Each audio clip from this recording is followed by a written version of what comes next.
One of the questions that keeps on coming up over and over again is, how come I'm so happy and content at a festival or at a retreat, and everything's calm and life is wonderful, and I come back out of there and it seems to disappear, evaporate, oh, so quickly.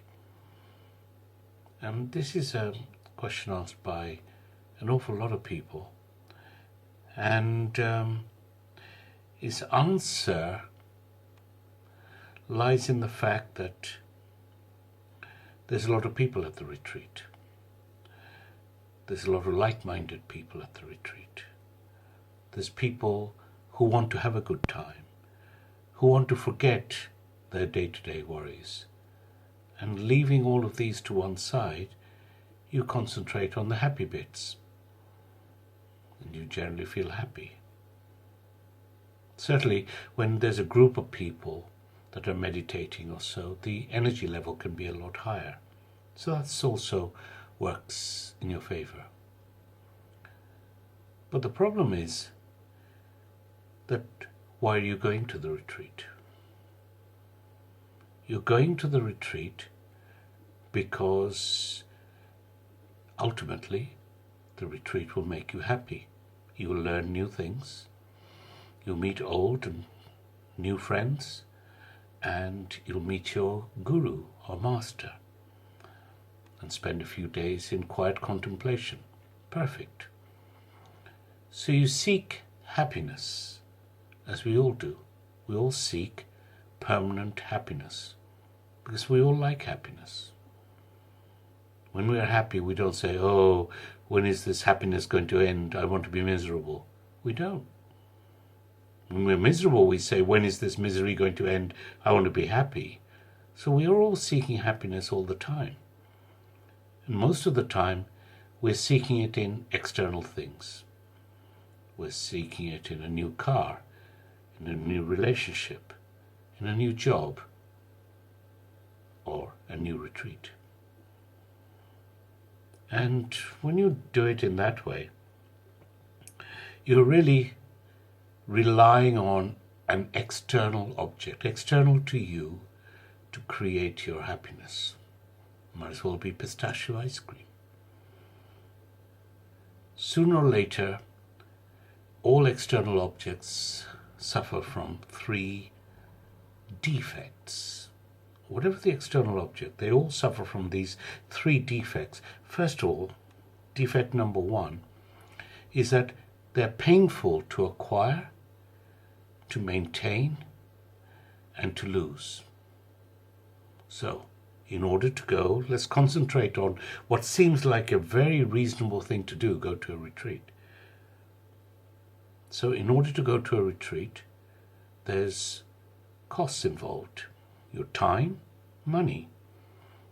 3-day weekend retreat, you've got to take the holidays. You've got to find the funds for transport, for food, and for staying there.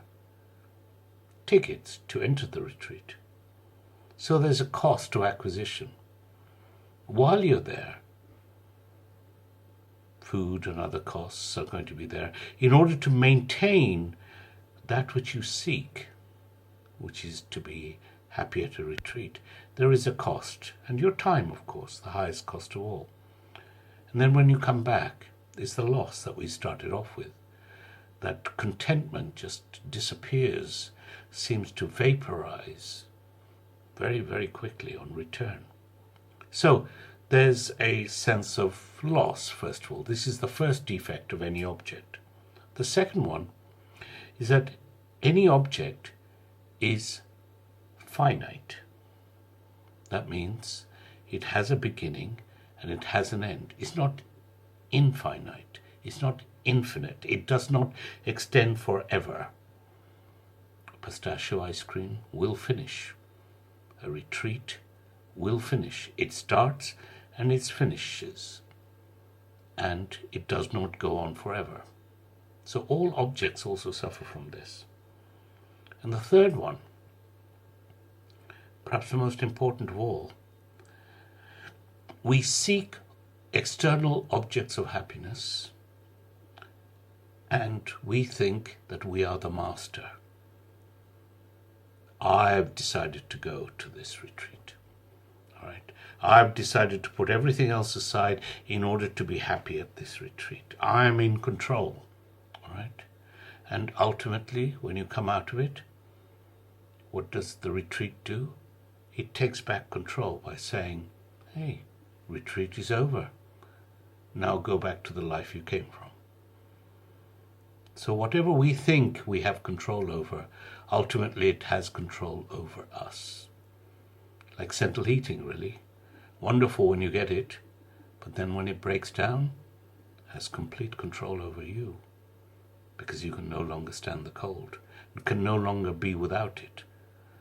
So the retreat that you have allocated time and resources for, when that is gone, it reasserts its control over you.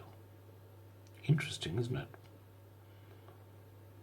What it does mean, though, therefore, is that you cannot rely on happiness in an external world, in external objects. When you come to realize that, you really have started down the wisdom path. If happiness is not from external objects, where is happiness to be found?